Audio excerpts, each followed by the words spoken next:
درختی که تا ابد رازدار عشق آپولو میشه.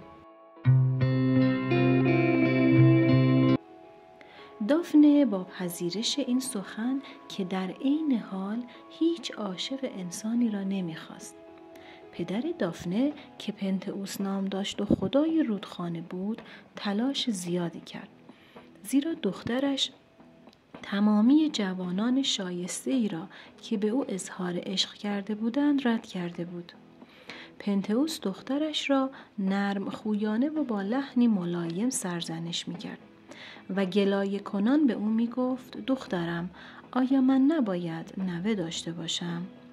اما هرگاه که دختر دستهایش را به دور گردن پدر حلقه می کرد چاپلوسانه به او می گفت پدر عزیزم اجازه بده من هم مثل دیانا باشم. پدر سر تسلیم فرود می آورد و دختر هم شادمان از این آزادی که یافته بود راهی جنگل های انبوه می شد. اما سرانجام در یکی از روزهایی که آپولو برای شکار رفته بود او را دید و از آن پس همه چیز برای او پایان یافت. دافنه سرگرم شکار بود. آپولو لحظه‌ای احساس کرد عاشق او شده است. این فکر مثل آتش به جان آپولو افتاد و تن و جانش را سوزاند، به طوری که سر در پی او نهاد و او را تعقیب کرد. دافنه از وی گریخت چون دونده‌ای تیزپا بود. حتی آپولو تا چند دقیقه نمی‌توانست به او برسد، اما دیری نگذشت که به دافنه رسید. آپولو دوان دوان سخن می گفت و صدایش را به گوش او می رساند و او را مطمئن و متقاعد می ساخت. آپولو بانگ زنان می گفت نه هراسید، بایستید و ببینید که من کیستم. من یک روستایی یا یک چوپان خشن و گستاخ نیستم. من خدای معبد دلفی هستم و تو را هم دوست می دارم. اما دافنه همچنان می گریخت، هراسان‌تر و وحشت زده تر از پیش بود.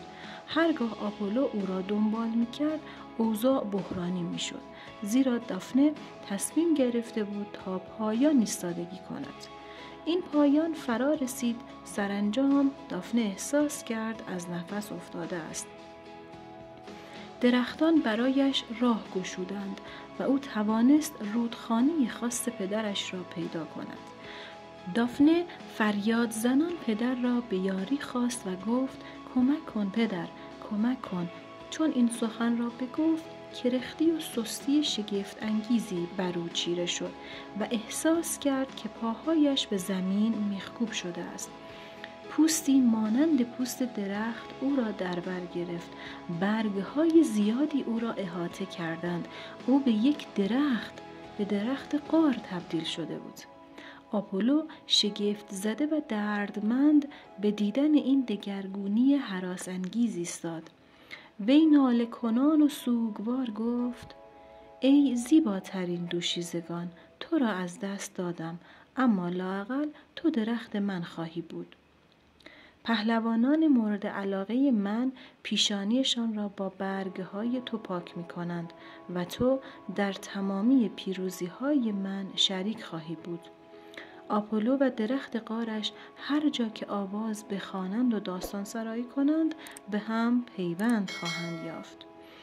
گویا آن درخت درخشان برگ هم چون این سخن را شنید سرش را تکان داد و گویی این سخنان را شادمانه تایید کرد.